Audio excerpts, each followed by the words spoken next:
গান অন্তরে মুনাফিকি তৈরি করে। যুবক ভাইরা পায় ওই মোবাইল থেকে গান করা, সিনেমা শোনা। আজকে এই মুহূর্তে মারা গেলে তো আপনি শেষ। আপনি যদি এখন মারা যান, কালকে একদিন হয়ে যাবে। আপনার মোবাইলে গান থাকবে অবস্থা, আপনি মারা যাবেন, মানুষ দেখবে আপনার মোবাইল চেক করে এটাতে গান আছে।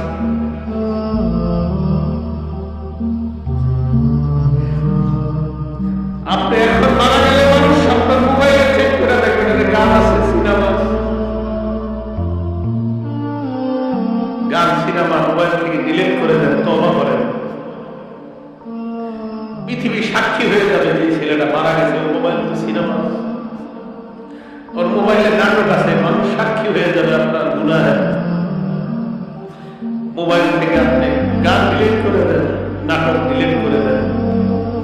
বন্ধুরা চাপ দিয়ে আমাদের ফেসবুক খোলাইছিল, আমাদের ফেসবুকে ইসলামী লেখালেখি করতাম।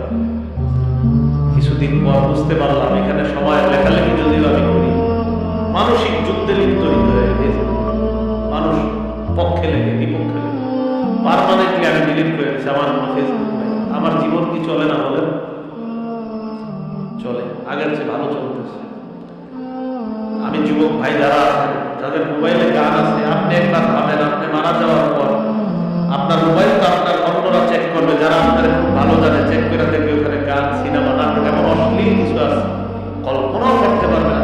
ছি, ওর মোবাইলে এগুলো, এটা কল্পনা করতে পারবে। আবু ওয়াইল মাথাটা নিচের দিকে দিয়ে বলে যে গান অন্তরে মুনাফিকি সৃষ্টি করে, গান নেফাক সৃষ্টি করে। আল্লাহ আমাদের সকলকে গান থেকে, শোনা বলা থেকে বেঁচে থাকার তৌফিক দান করেন।